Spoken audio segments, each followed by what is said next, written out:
Now this is a window. This is the arch enemy to the OLED TV. And so when it comes to reflections, there really is only one choice, and that's to ditch the OLED and go for QLED. And that is why I've purchased this, the Samsung Q90T.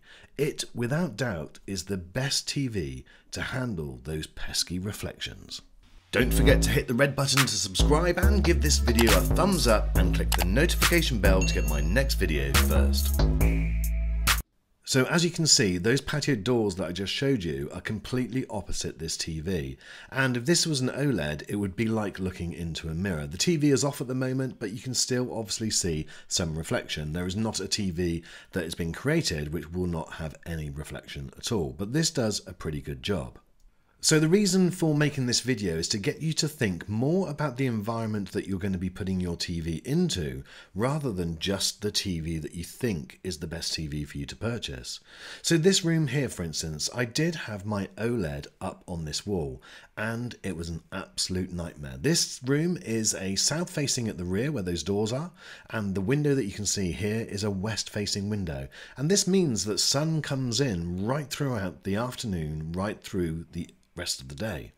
Now this room is also really our family room, so therefore we eat in it. It's the room which opens up onto our balcony, and so in the summer we sit in there, and this is the room that is used most of the time. So having the wrong TV up on that wall would be an absolute nightmare. Let me show you where I keep my OLED now. Now my house might be a little bit unusual because in the room that I keep my OLED TV, you have one window on the left there which is west facing, and then this is another window which is a north facing window. And up on the wall I've got my LG CX OLED. Now the big difference is that this room is a lot smaller, and this is the room that we use at night. You can see the reflections from those two windows just on this shot here. But at night, obviously it's dark, and so therefore there is not a problem, and that makes this TV perfect for this type of room. But with those blinds open, even on a day like today, which is quite a dull, miserable day, you can see that that window opposite that TV is just so off-putting when you're trying to watch any darker scene at all. Now, I'm not slating OLEDs because I have two of them. I have the CX and I have the BX. But this is about thinking about your environment and what's right for you.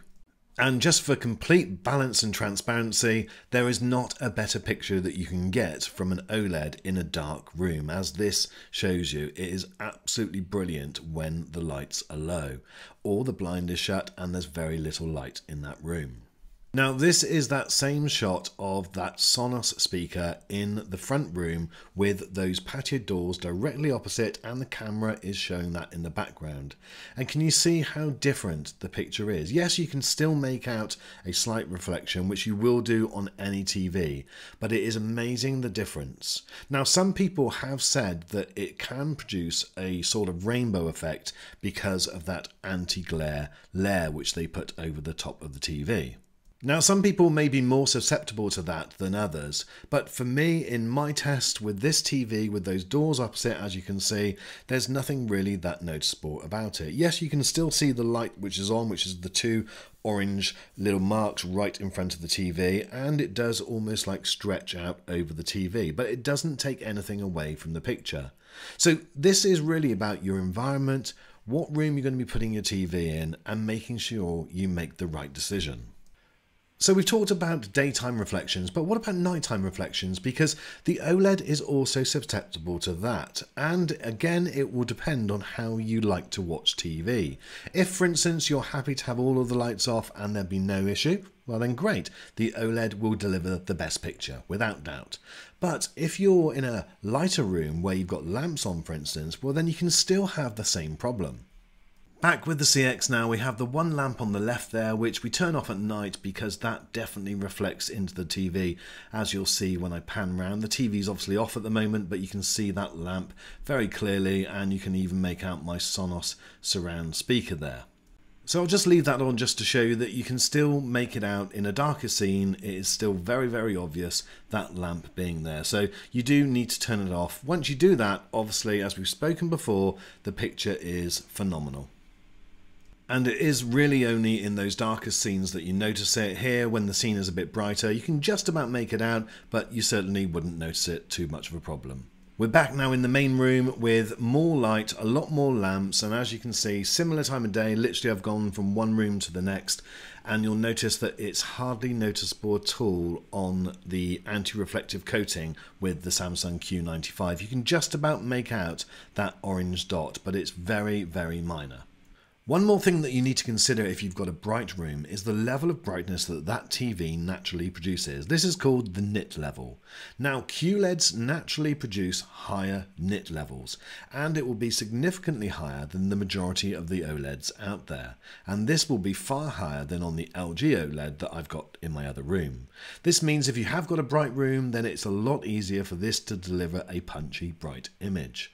Whereas with that LG CX, it's going to be a lot harder because it just doesn't deliver anywhere near the amount of brightness that the Samsung Q90T does. But obviously at night, that is just not necessary. You don't need it to get so bright, and that's why it delivers the incredible black levels, the amazing contrast, and at night you're obviously not affected by those reflections, providing you haven't got like loads of lamps or glittery lights behind you. You get absolutely stunning images. Just think about the TV and the room that you're going to be putting it in. It's all very well for people to say that the LG CX or GX or BX is the best TV since sliced bread, or other people to say, have you considered the new Panasonic OLED?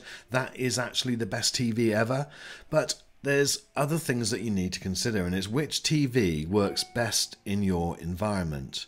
Now, obviously for me, I'm fortunate enough I've got two rooms and I've got one of each. I've got effectively a nighttime TV and I've got this bright one. But if I was pushed at having to keep one in this room, then I would keep the Samsung and I would take back the LG CX OLED or any OLED because it just doesn't fit with my room.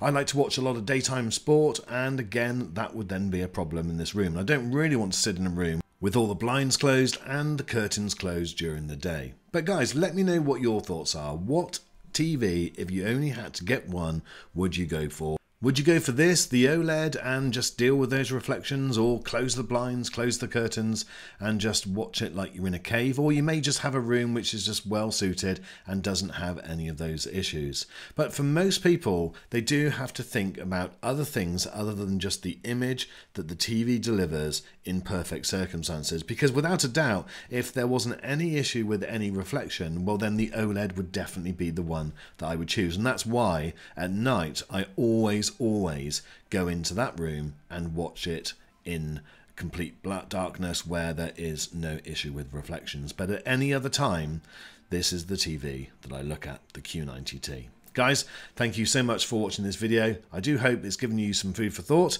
and it's made you think a little bit more about not only what TV that you'd buy, but where would you put it and what one is right for your location. I look forward to seeing you on the next one, guys. Take care.